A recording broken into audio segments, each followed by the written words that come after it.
ద్రోణాచార్యుడు ఎవరు? ద్రోణాచార్యుడు మహాభారతంలోని గొప్ప యుద్ధ విద్యా గురువు.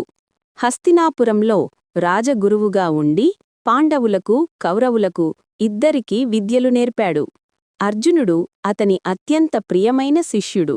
కుమారుడు అశ్వత్థామ. ద్రోణాచార్యుడు పాండవులకు, కౌరవులకు నేర్పిన విద్యలు. ద్రోణుడు కేవలం ధనుర్విద్య మాత్రమే కాదు, అనేక యుద్ధ విద్యలు నేర్పాడు. 1. ధనుర్విద్య. ఆర్చరీ. బాణాలు వెయ్యడం. లక్ష్యాన్ని ఖచ్చితంగా ఛేదించడం. దూరం నుంచే శత్రువును సంహరించడం. ఈ విద్యలో అర్జునుడు అగ్రగణ్యుడు. 2. అస్త్రవిద్య. దివ్యాస్త్రాల ప్రయోగం. మంత్రాలతో ఆయుధాలను ప్రయోగించడం. బ్రహ్మాస్త్రం వంటి అస్త్రాల జ్ఞానం. 3. శస్త్రవిద్య. కత్తి, గద, భాల, శూలం వంటి ఆయుధాల వినియోగం. సమీప యుద్ధ నైపుణ్యం. 4. యుద్ధ వ్యూహాలు. సేనలను ఎలా అమర్చాలి, శత్రువును ఎలా మోసగించాలి, వ్యూహాత్మక యుద్ధ పద్ధతులు. 5. రాజధర్మం మరియు క్షత్రియ ధర్మం.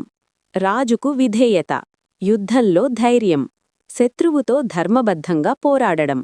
ఈ విద్యలన్నీ పాండవులకు, కౌరవులకు సమానంగా నేర్పాడు. ఇందులో తేడా చూపలేదు.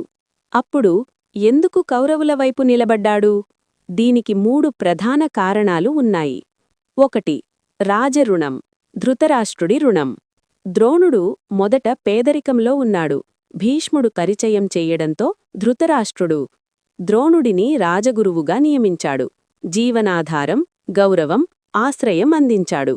అందువల్ల ద్రోణుడికి నన్ను పోషించిన రాజును విడిచిపెట్టడం అధర్మం అనే భావన వచ్చింది. ఇదే రాజరుణం. 2. కుమార మమకారం. అశ్వత్థామ కౌరవుల పక్షాన యుద్ధం చేశాడు. తండ్రిగా ద్రోణుడు కుమారుడిని వదిలి నిలబడలేకపోయాడు. కుమార మమకారమే ద్రోణుడి బలహీనత. 3. ధర్మం తెలిసినంత మాత్రాన ఆచరించలేకపోవడం.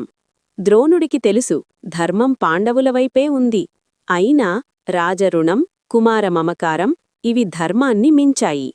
కురుక్షేత్ర యుద్ధంలో ద్రోణుడి పాత్ర. కౌరవుల తరపున యుద్ధం. భీష్ముడు పతనమైన తరువాత కౌరవ సేనాధిపతి అనేక పాండవ సేనానులను సంహరించాడు. అయినా పాండవులపై లోపల మమకారం ఉండేది. మహాభారతం ఇచ్చిన బోధ: ధర్మం తెలిసినంత మాత్రాన సరిపోదు, ధైర్యంగా ధర్మం వైపు నిలబడాలి. ఒక లైన్లో పూర్తి సారాంశం. ద్రోణాచార్యుడు పాండవులకు, కౌరవులకు ధనుర్విద్య, అస్త్రశస్త్ర విద్యలు, యుద్ధ వ్యూహాలు నేర్పిన గురువు. అయినప్పటికీ